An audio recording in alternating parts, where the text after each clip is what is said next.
जीवन रे बंधु केबे एका अनुभव करबनी कारण जार केही नाही तार प्रभु अछंती। जीवन रे एकुटिया आज अछि काली के नथिबे से भाबिबनी कारण मनीष निजे भाव्या को हेब जे संसार रे आसीथिली एका जीवी मु एका एई संसार रे माँ गर्भ रे जेते जन्म हेली सेते बेले मु आसीथिली लंगड़ा होई एवं जीवी भी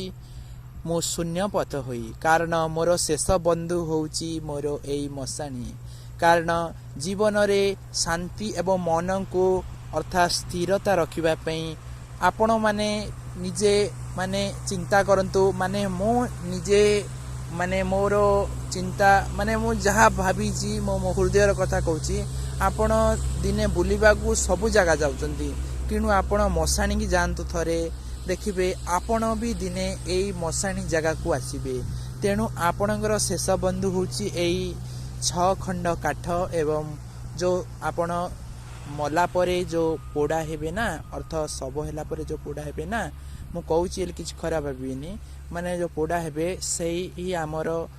जागा भाभी आम जीवनटा काटिबा को पड़िबो कारण आमे जेते बेले मशाणी को जेते बेले आसु ना हमर किछ चिंताधारा आसीबो जे मु दिन ना दिने एई शेष द्वारा मशाणी को आसीबी तेणु एई दुनिया रे काहेकि एते गर्व अहंकार हिंसा कपट लोभ मोह माया काहेकि करिबी सतरे मनीष जीवन रे जदि हिंसा कपट लोभ मोह को छाड़ी देंता एवं राग हिंसा अभिमान को छाड़ी दियंता एवं सब बेले ठंडा मस्तिष्क रही भल कर्म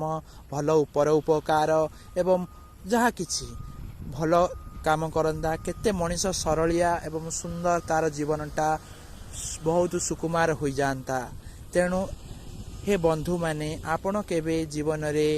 मनीष को माने गर्व अहंकार करंतु नहीं सब बेले ठंडा स्थिर मस्तिष्क भाव रुहंतु भल काम करंतु भल पिला हुंतु भल मनीषटे हुंतु कारण बापा माँ जन्म देले सिना कर्म देलेनी तेणु बापा माँ आज अछंती काली नथिबे तेणु आमे वर्तमान जेमिति कर्म करिबा तार फल मध्य सेमिति पाइबा तेणु करी आमे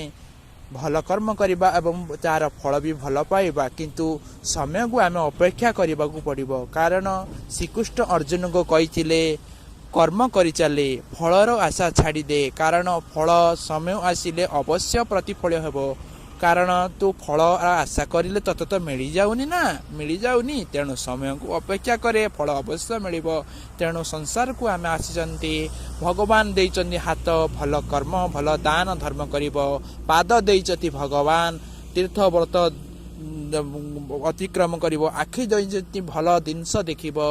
एवं पार्टी देइचंती भल कथा कहबो तेणु आमर कान देइचंती भल कथा श्रवण बा सुनिबो तेणु भगवान आमको जे अंग प्रत्यंग गुड़िक देइचंती तार भल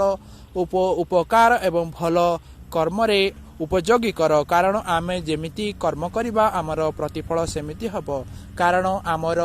आमे जेमिति कर्म करूचती आमर दिन एवं दिन रे सूर्य राति रे चंद्र एवं आमर दुईटी जो आखि अच्छी माने लोकमांडो शुणी आमर दुईटी आखि होचंती चित्रगुप्त कारण आपण माने शुणिथिबे जे जम पाखरे जो चित्रगुप्त अच्छी गोटे हूँ चित्र बाहर जिनस देखिबो एवं गुप्त आम हृदय जिनस देखिबो आमे दिनटा भितर जतिकि पाप पुण्य करबा आमर समस्त खबर आमर जमराज पाखु देव एवं तांको पाखरे खाता पेन रे तांकर पेन सरीबार नहीं खाता सरीबार नहीं जेतेबेले आमर शेष आमे जेतेबेले अभिनय संसार सरीजिव आमे जेतेबेले जीवा आमर पाप पुण्य सब ओजन रे निकिति हेबो ताहापरे आमर प्रतिफल होगी आमे पुनर्बार जन्म नेबा आमे जदि संसार रे जन्म न नेबा माने भगवान सहित लीन हवा ए लोभ मोह हिंसा कपट सबू छाड़ी दियंतु देखिबे आपण परमात्मा सहित लीन हो जिवे एवं आपण पूरा भल मनीषटी हेबे भगवान सहित लीन हेले संसार रे आउ जन्म नेबाकू पड़िबनी। जय जगन्नाथ जय जगन्नाथ जय जगन्नाथ संसार मुक्ति पाइबा पई मो एई मोर मनरु थिबा सरल एवं सुंदर कथाटी आपण मानकू कहिछि आपण मानकर मो कथाटी जदि आपण को किछि भल बुद्धि ज्ञान एवं भल शिक्षा दे थाए आपण मते आउरी साहस एवं शक्ति देबे मु जेमिति ए भलिया कथा मु कहिबारे सक्षम हबे ओम श्री गणेश सरस्वती माँ मो कंठरे विजय करंतु भल बुद्धि ज्ञान दिंतु मु सब बेले भल कथा कहबी भल ज्ञान करी परोपकार करी भल काम करी एमती मते साहस दिंतु। ओम श्री गणेशाय नम ओम श्री गजाननाय नम ओम श्री सरस्वती नम ओम विघ्नराजाय नम। जय जगन्नाथ।